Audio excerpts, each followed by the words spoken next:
Welcome back sa channel ni Mr. Kakaiba TV. Sa video na to guys, ipapakita ko sa inyo ang 8 paraan kung paano hindi mahiya sa camera.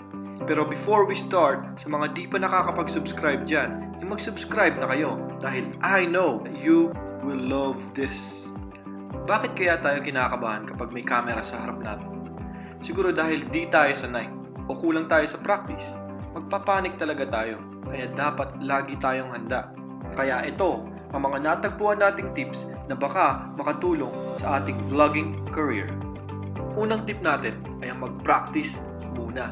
May mga exercise na pwede natin gawin. Bigyan mo ang sarili mo ng time.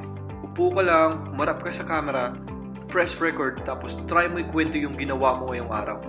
Makikita mo dito yung mga ginawa mo na okay at hindi okay. Mag-judge mo ang sarili mo sa mga bagay na pwede kang mag-improve. Try mo i-show yung funny side of yours, di ba? Dito mo din malalaman yung mga good side ng pagmumukha natin, di ba? Win-win. Base yan sa mga vloggers na super famous nowadays. Try mo silang tanungin.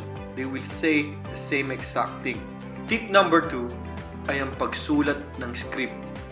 Kapag sumasalang ka sa camera, tapos wala kang idea kung anong sasabihin at gagawin mo, which means mangangapa ka 100% sure ako na ikakat mo lang yan o hindi mo yan magagamit kasi it shows na wala namang sense. Isulat mo yung content mo o maglagay ka ng listahan or pointers na mga gagawin step by step. Makakatulong to, mapapabilis at magiging smooth pa yung transition ng record nyo. Tip number 3, simplihan mo lang. Huwag mong i-memorize yung script mo kasi dito ka matatagalan. Kailangan mo magkaroon ng bullet points para magamit mo ang reference na pwedeng mag-trigger ng mga new ideas. Importante din ang paggamit ng puso. Kapag nagvo-vlog ka, ipakita mong may dedikasyon ka para makita nila na you care. Number 4 tip ay pag-aralan mo muna. Magsalita lang tungkol sa mga bagay na alam natin.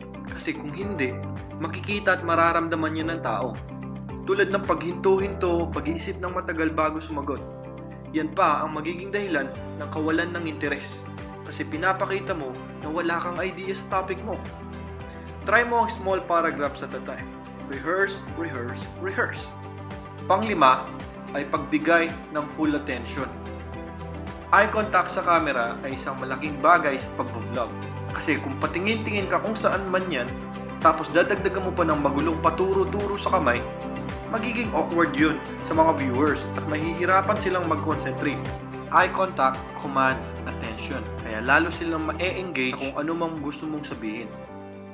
Isang importanteng tip para sa lahat ay ang pagtrato sa camera mo na parang isang viewer. Isipin mo yung camera mo na close friend mo o yung taong gustong-gusto mo kausap. It would be so much easier for you na mag-deliver ng content. Tip number 6 ay ang pag-accept ng iyong imperfections. Sabi nga nila, nobody is perfect. Pinapanood ka ng mga viewers mo dahil sa iyong personality. Kasama dyan yung mga mali-mali mong takes. Kasi nga, di ba? Perfect is boring. Nakakakuha ka ng viewers dahil sa'yo. Nandyan sila dahil gusto nila kung sino ka. Tumawa ka, ngumiti ka. Huwag kang matakot na ipakita yung totoong ikaw. Nakikita ng mga tao kung fini-fake mo lang. Tip number 7 ay mag-upload ka lang ng mag-upload. Kung may video ka na, pindutin mo na yung upload button sa YT. Dahil isa sa mga importanteng bagay sa pag-vlog ay consistency.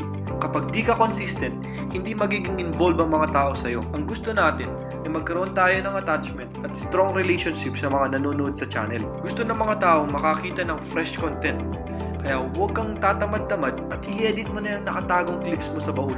At ang last tip of the day, mahirap talaga ang mag-umpisa. Wala pa akong nakitang YouTuber na perfect. Talagang napakahirap magsimula. Maraming magkikriticize sa'yo. Pero lahat ng yan malalampasan natin in due time. Make every mistake as much as possible.